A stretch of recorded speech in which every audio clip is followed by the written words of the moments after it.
നമസ്കാരം മാന്യ പ്രേക്ഷകരെ, വലിയ സ്നേഹ നമസ്കാരം.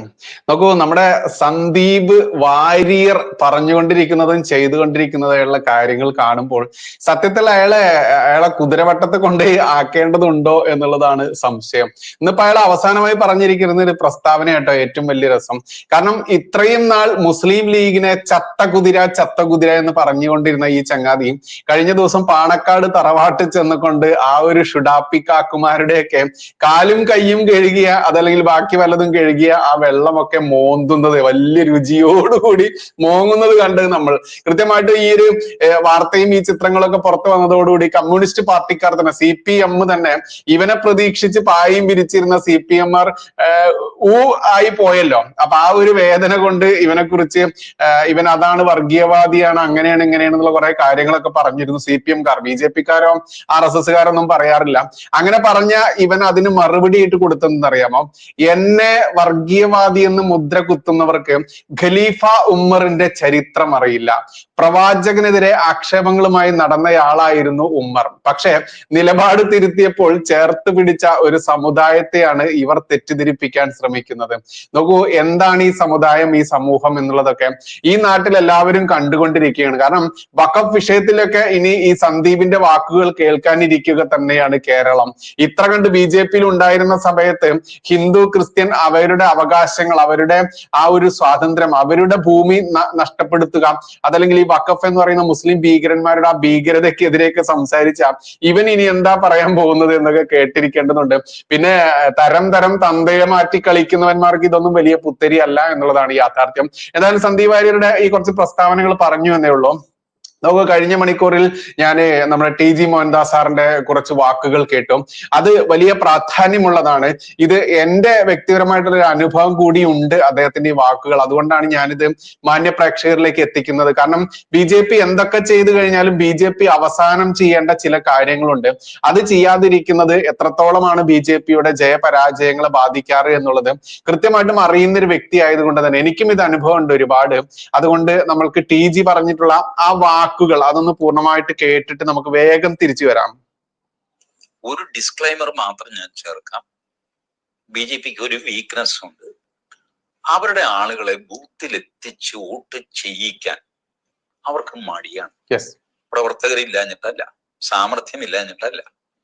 എന്തുകൊണ്ടോ പോളിംഗ് ഡേ വന്നു കഴിയുമ്പോൾ അതിന്റെ തലേ ദിവസം നമ്മുടെ ജോലി കഴിയും, ഇനിയിപ്പോ വരുന്നത് വരട്ടെ. അങ്ങനെയല്ല. പോളിംഗ് ഡേയുടെ വൈകുന്നേരം 7 മണി വരെയോ 8 മണി വരെയോ പോളിംഗ് തീരുന്നത് വരെ നമ്മൾ ഇത് ചെയ്തേ പറ്റുള്ളൂ.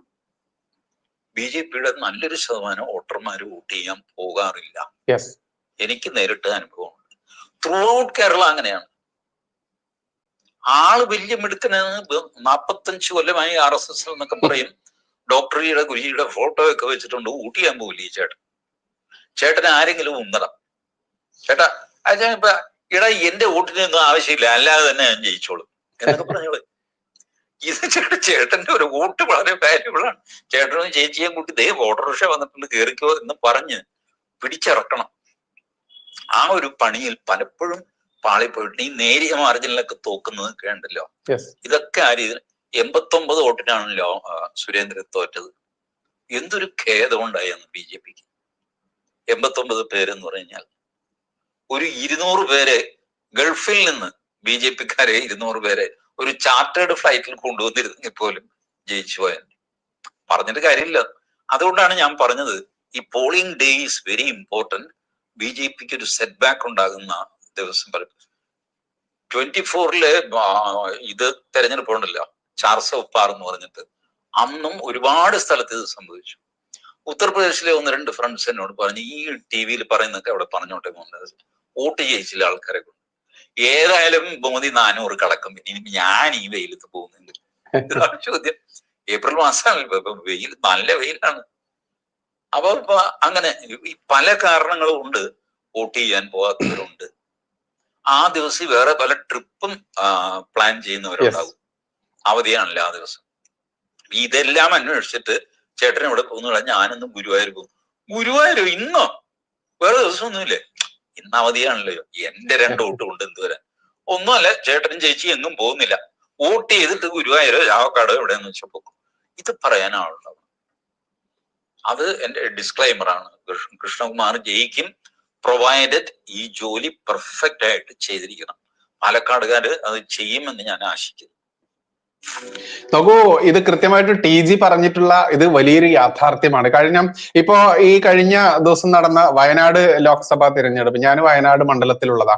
അപ്പോ എനിക്കിത് കൃത്യമായിട്ട് അന്നും അനുഭവം ഉണ്ടായിരുന്നു. നമ്മൾക്കിത് കൃത്യമായിട്ട് അറിയാം. കാരണം BJP അത്ര കണ്ട് സജീവമായി പ്രവർത്തിക്കുന്ന, അവർ ആ ഒരു ഗ്രൗണ്ട് റിപ്പോർട്ട് അറിഞ്ഞുകൊണ്ട്, ഇപ്പൊ നമുക്കറിയാം തെരഞ്ഞെടുപ്പ് നടക്കുന്ന സമയത്ത് വോട്ടിംഗ് ചെയ്യുന്ന ബൂത്തിനുള്ളില് ഓരോ ആളുകളും കയറി വരുന്ന സമയത്ത് അത് വെരിഫൈ ചെയ്ത് ആരാണ് വോട്ടേഴ്സ് ലിസ്റ്റിൽ വോട്ട് ചെയ്യാത്തത് എന്ന് കൃത്യമായിട്ട് കമ്മ്യൂണിസ്റ്റുകാരും കോൺഗ്രസ്സുകാരും ഒക്കെ ചെയ്യുന്നത് കൃത്യമായിട്ട് ഞാൻ അത് പഠിച്ച ഒരാളാണ്. കാരണം എന്റെ അച്ഛൻ, ഞാൻ പറഞ്ഞിട്ടുണ്ടല്ലോ, എന്റെ കുടുംബം മൊത്തം കമ്മ്യൂണിസ്റ്റ് ഫാമിലിയാണ്.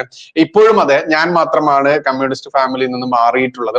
അപ്പോ എന്റെ സഹോദരങ്ങളായാലും അച്ഛനൊക്കെ ഉള്ള സമയത്ത്, മുൻപൊക്കെ തിരഞ്ഞെടുപ്പ് നടക്കുന്ന സമയത്ത് ഇത്തരത്തിൽ വരാത്ത ആളുകൾ, കാരണം നമുക്ക് നമ്മുടെ വീടും മണ്ഡലമായിട്ട് അത്രയും ഇഴുകിച്ചേർന്ന ബന്ധമുള്ളത് കൊണ്ട് തന്നെ ചില വലിയ സഖാക്കന്മാർക്ക് വീടൊന്നും അറിയില്ലായിരിക്കും. ഈ പറയുന്ന വോട്ട് ചെയ്യാൻ ആള് വന്നിട്ടില്ല, ഇന്ന ആളുടെ വീട്ടിൽ പോടാ എന്ന് പറഞ്ഞിട്ട് നമ്മളെ ആ വണ്ടിയിൽ നമ്മളെയാണ് കയറ്റി വിടുക, വീട് കാണിച്ചു കൊടുക്കാൻ വേണ്ടിയിട്ട്. അങ്ങനെ നമ്മൾക്കറിയാം ഓരോ ആളുകളെ, അന്നൊക്കെ സൈക്കിളിലും ഈ പറയുന്ന ബൈക്കിൽ MIT വണ്ടിയുമിലൊക്കെ, മോട്ടോർ സൈക്കിൾ, ചെറിയ സ്കൂട്ടർ പോലത്തെ സാധനം ഉണ്ടല്ലോ, മീവണ്ടി എന്നൊക്കെയാണ് പിന്നെ അതിന് പേര് പറയപ്പെട്ടത്, MIT. ആ MITക്കും അതുപോലെ സൈക്കിളിനൊക്കെയാണ് ആളുകളെ കൊണ്ടുവരിക. ഓട്ടോറിക്ഷയൊക്കെ വളരെ വിരളമായിട്ട് അന്ന് പോയി കൊണ്ടുവരുള്ളൂ. എങ്ങനെയായാലും എല്ലാ ആളുകളും എത്തിക്കും. ഏതൊരാളാണോ എത്താത്തത് എന്ന് ഏകദേശം ഉച്ചയോടുകൂടി 1 മണി, 1:30, 2 മണിയോടുകൂടി പൂർണ്ണമായിട്ട് ലിസ്റ്റ് ഇട്ടിട്ട് പിന്നെ ഓട്ടമാണ്, വലിയ ഓട്ടമാണ്. അത് സത്യത്തിൽ കമ്മ്യൂണിസ്റ്റ് പാർട്ടിയും കോൺഗ്രസ് പാർട്ടിയും ചെയ്യുന്ന ആ ഒരു വഴി നമ്മൾ ചെയ്യാറില്ല എന്നുള്ളതാണ്. കാരണം ഇപ്പൊ ഏറ്റവും അവസാനം നവ്യ ഹരിദാസിന്റെ, ഇപ്പൊ എനിക്ക് വോട്ട് ഇവിടെ മണ്ഡലത്തിലാണെന്ന് പറഞ്ഞല്ലോ, ഞങ്ങളൊക്കെ നിലമ്പൂരൊക്കെ വയനാട് മണ്ഡലത്തിൽ പെട്ടതാ, ലോക്സഭാ മണ്ഡലത്തിൽ. അത്തരത്തിൽ എന്റെ ഏറ്റവും അടുത്ത 1-2 വ്യക്തികൾ, അവർ വോട്ട് ചെയ്യാതെ അവർ വോട്ട് ചെയ്തു എന്നാണ് ഞാൻ കരുതിയത്. അപ്പൊ ഞാൻ ഇവരോട് ചോദിച്ചു, നിങ്ങൾ വോട്ട് ചെയ്തില്ലേ? ഇല്ല, ഞങ്ങൾ വോട്ട് ചെയ്തിട്ടൊന്നുമില്ല. അതെന്താ നിങ്ങൾ പോവാത്തത്? ഇനിയിപ്പൊ നമ്മള് പോയിട്ട്, അങ്ങനെയാണ് ഞങ്ങളുടെ നാടൻ ഭാഷ പറയും, ഇനിയിപ്പൊ നമ്മള് പോയിട്ട് വലിയ കാര്യമൊന്നുമില്ല, അല്ലെങ്കിലും ജയിക്കൊന്നുമില്ല. ഈ ചിന്താഗതി BJP അണികൾക്ക്, BJP വോട്ടർമാർക്ക് ഏറ്റവും കൂടുതൽ ഉണ്ട് എന്നുള്ളതാണ്. അതിനവരെ കുറ്റപ്പെടുത്തിയിട്ട് കാര്യമില്ല. ഇത്രയും കഠിനമായി പ്രവർത്തിച്ചിട്ട് പോലും BJP ജയിക്കാത്ത, BJP ഒരിക്കലും ജയിക്കാത്ത ഒരു പാർട്ടിയാണ് എന്നുള്ളത് കമ്മ്യൂണിസ്റ്റുകാരും കോൺഗ്രസ്സുകാരും ഈ പാവം പിടിച്ച മനുഷ്യന്മാരുടെ മനസ്സിലേക്ക്, അവർക്കറിയാം ഇവിടുത്തെ വികസനങ്ങൾ പൂർണ്ണമായിട്ട് നരേന്ദ്രമോദിജി BJP ആണ് നടത്തുന്നത് എന്നൊക്കെ അറിയാം. എന്നിരുന്നാലും തിരഞ്ഞെടുപ്പ് വരുന്ന സമയത്ത് ഞാൻ പോയില്ലെങ്കിലും കുഴപ്പമില്ല. എന്നാൽ പിന്നെ നമുക്കറിയാം നമ്മുടെ ഹിന്ദുസിന്റെ വലിയൊരു ആ ഒരു ദൗർബല്യം എന്ന് പറയുന്നത്, ഒരു 500 വാങ്ങുക, അതല്ലെങ്കിൽ ഒരു ഫുള്ള് വാങ്ങാം, എന്നിട്ട് അത് പൊട്ടിച്ചിട്ട് എല്ലാവരും കൂടി ഇരുന്ന് അടിക്കുക. അതിന്റെയൊക്കെ ദിവസമായിട്ടാണ് ഈ തിരഞ്ഞെടുപ്പിനെ ഇവർ കാൽക്കുലേറ്റ് ചെയ്യുന്നത്. വോട്ടിനേക്കാൾ പ്രാധാന്യം അവർക്ക് എന്റർടൈൻമെന്റിന് വേണ്ടിയാണ് അവർ തിരഞ്ഞെടുപ്പിനെ ശ്രദ്ധിക്കാറ് എന്നുള്ളതൊക്കെ അറിയുന്നത് കൊണ്ട് തന്നെ TG പറഞ്ഞിട്ടുള്ള ഈ വാക്കുകൾ നമ്മൾക്കിവിടെ വിലയിരുത്തേണ്ടതുണ്ട്. അതിനകം തന്നെ എന്റെ ഈ 2 സുഹൃത്തുക്കൾ വോട്ട് ചെയ്യാൻ പോയില്ല എന്ന് ഞാൻ പറഞ്ഞല്ലോ. അപ്പോഴേക്കും ഇവർക്ക് കമ്മ്യൂണിസ്റ്റ് പാർട്ടിയുടെ ഭാഗത്ത് നിന്ന് 3-4 കോളുകൾ വന്നു എന്നുള്ളത് ഇവർ പച്ചയ്ക്ക് പറയണം. കാരണം ഇവര് ഏതിനാണ് വോട്ട് കുത്തുക എന്നുള്ളത് അറിഞ്ഞിട്ട് പോലും കമ്മ്യൂണിസ്റ്റ് പാർട്ടിക്കാർ ഫോളോ ചെയ്തുകൊണ്ട്, നോക്കൂ ആ ചങ്ങാതി അവന്റെ കുടുംബം വന്നിട്ടില്ല കേട്ടോ, 4 വോട്ടുണ്ട് 6 വോട്ടുണ്ട് എന്ന് അവർ കണക്ക് കൂട്ടിയിട്ട് അവർ വിളിക്കുകയാണ് ഈ ചങ്ങാതിയെ. അപ്പോൾ BJPയുടെ ഭാഗത്ത് നിന്ന് വിളിയോ അല്ലെങ്കിൽ ഒന്നും വന്നിട്ടില്ല എന്ന് മാത്രം ഇവനെ അറിയുന്ന ആളുകൾ പോലും ഒന്ന് പ്രചോദിപ്പിക്കുന്നു പോലുമില്ല, പോയി വോട്ട് ചെയ്യടാ എന്നുള്ളത്. എന്തായാലും ഞാൻ അവരെ നിർബന്ധമായി പറഞ്ഞു വിട്ടു, അവർ വോട്ട് ചെയ്തു എന്നുള്ളത് മറ്റൊരു യാഥാർത്ഥ്യമാണ്. അത്തരത്തിൽ BJPയുടെ വലിയൊരു ലാക്ക്, ഇപ്പൊ നമ്മൾക്കറിയാം മഞ്ചേശ്വരത്ത് സുരേന്ദ്രൻ മത്സരിച്ച സമയത്ത് 89 വോട്ടിന് തോറ്റ കാര്യമാണ് TGയുടെ സൂചിപ്പിക്കുന്നത്. അതൊക്കെ ഒരിക്കലും നമ്മൾക്ക് മനസ്സിൽ നിന്ന് പോവാത്ത വലിയൊരു ദുരന്തം തന്നെയാണ്. വെറും 89 വോട്ടുകൾക്ക് അന്ന് അവിടെ സംഭവിച്ചത് എന്താണ് എന്ന് നമ്മൾ കണ്ടു. കാരണം എത്രയോ 100 കണക്കിന് കള്ളവോട്ടുകൾ അവിടെ ഈ മുസ്ലിം ലീഗ് ചെയ്തിരുന്നു, അതല്ലെങ്കിൽ STP അടക്കമുള്ള മുസ്ലിം ഭീകരവാദ സംഘടനകൾ അടക്കമുള്ള ആളുകൾ അവിടെ ചെയ്യിപ്പിച്ചിരുന്നു എന്ന വാർത്തയൊക്കെ നമ്മൾ കണ്ടു. പിന്നീട് കോടതിയിൽ പോരാട്ടം നടത്തിയൊക്കെ സുരേന്ദ്രൻ അത് തെളിയിക്കുകയൊക്കെ ചെയ്തു. പക്ഷെ തെളിയിച്ചത് കൊണ്ട് എന്ത് കാര്യം?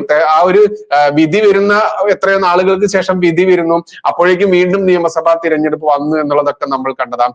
അത്തരത്തിൽ പാലക്കാട് അങ്ങനെ ഒരു ബുദ്ധിശൂന്യത ഉണ്ടാവില്ല എന്ന് നമുക്ക് പ്രതീക്ഷിക്കാം. കാരണം ഏറ്റവും കൂടുതൽ അവിടെ വിജയ സാധ്യത കൽപ്പിക്കുന്നത് നമ്മുടെ BJPക്ക് തന്നെയാണ്.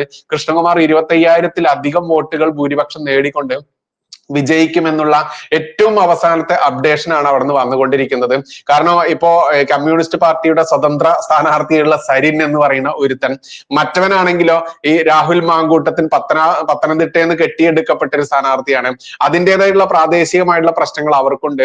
ഈ സരിൻ ഇവിടെ വന്നതിന് ശേഷം ഈ സരിൻ കോൺഗ്രസിലുള്ള സമയത്ത് പൗരത്വ ഭേദഗതി നിയമം അനുകൂലിക്കുന്ന ആളുകൾക്ക് എന്റെയും എന്റെ ഭാര്യ, ഇവർ രണ്ടുപേരും ഡോക്ടർമാരാണല്ലോ, എന്റെയും എന്റെ ഭാര്യയുടെയും ചികിത്സ നൽകുന്നതല്ല എന്ന് വീടിന് മുൻപിലും അവരുടെ ഹോസ്പിറ്റലിനും ഒക്കെ നോട്ടീസ് പതിപ്പിച്ചവനാണ് ഈ സരിൻ. അതുകൊണ്ട് തന്നെ ഇസ്ലാമിക കമ്മ്യൂണിറ്റിയുടെ, മുസ്ലിം ഭീകരതയുടെ ആ വക്താക്കളായിട്ടുള്ള ആളുകളൊക്കെ കൂടുതൽ സപ്പോർട്ട് ചെയ്യുക സരിനായിരിക്കും. അതുകൊണ്ട് തന്നെ ഈ രാഹുൽ മാങ്കൂട്ടത്തിന് വോട്ടുകൾ അവിടെ കുറയാൻ നല്ല സാധ്യത കുറയും. പണ്ട് ഷാഫി പറമ്പിൽ നേടിയ പോലെയല്ല. കാരണം ഷാഫി പറമ്പിൽ എന്ന് പറയുന്ന ആ ചങ്ങാതി മുസ്ലിമാണ്, സരിൻ എന്ന് പറയുന്നവൻ ഹിന്ദുവാണ്. ഈ രാഹുൽ മാങ്കൂട്ടത്തിനും മുസ്ലിം അല്ല.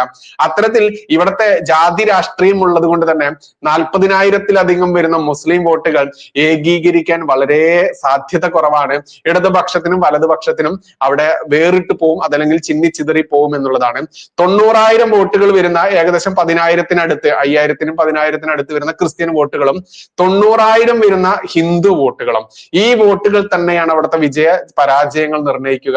അത് പൂർണ്ണമായിട്ടും BJPക്ക് അവിടെ എല്ലാ രീതിയിലുമുള്ള പ്രവർത്തനങ്ങൾ നടത്തിക്കൊണ്ടും, മാത്രമല്ല ഈ സരിന്റെയും രാഹുൽ മാങ്കൂട്ടത്തിന്റെയും അവരുടെ അസ്വസ്ഥതകൾ, ഹിന്ദുക്കളുടെ ഉള്ളിലൊക്കെ ഇന്നിപ്പോൾ കൃത്യമായിട്ടും വഖഫ് ബോർഡിന്റെ ഈ വിഷയം, ഭീകരത, ഇത്തരത്തിലുള്ള ഒരുപാട് വിഷയങ്ങൾ, ഇവിടുത്തെ ഇസ്ലാമിക പ്രീണനം അത്ര കണ്ട് ഉയർന്ന രീതിയിലിരിക്കുമ്പോൾ ഹിന്ദു ഏകീകരണം അവിടെ നടന്നിട്ടുണ്ട് എന്നുള്ളത് ഗ്രൗണ്ട് റിപ്പോർട്ടിനെ അടിസ്ഥാനമാക്കി തന്നെ പറഞ്ഞുകൊണ്ട് തന്നെയാണ് 25,000-ലധികം വോട്ടുകൾ നമ്മൾ വിജയിക്കുമെന്നുള്ള ഏറ്റവും അവസാനത്തെ ഫലം വരുന്നത്, നമ്മുടെ ആ ഒരു പ്രഡിക്ഷൻ വരുന്നത്. ഏതായാലും TG പറഞ്ഞിട്ടുള്ള ഈ ഒരു പോയിന്റ് പാലക്കാടുള്ള വോട്ടർമാരും അതുപോലെ പ്രവർത്തകരും പരിഗണിക്കുമെന്നുള്ള ആ ഒരു സാധ്യത കൊണ്ട് തന്നെയാണ് ഞാൻ ഈ വീഡിയോ ഈ TGയുടെ ഈ വാക്കുകൾ ഉദ്ധരിച്ചുകൊണ്ട് ഇപ്പൊ പെട്ടെന്ന് ചെയ്യാനുള്ള കാരണം. അപ്പൊ മാക്സിമം ആളുകളിലേക്ക് എത്തിക്കുക. നന്ദി, നമസ്കാരം, ജയ് ഹിന്ദ്, ജയ് ശ്രീറാം.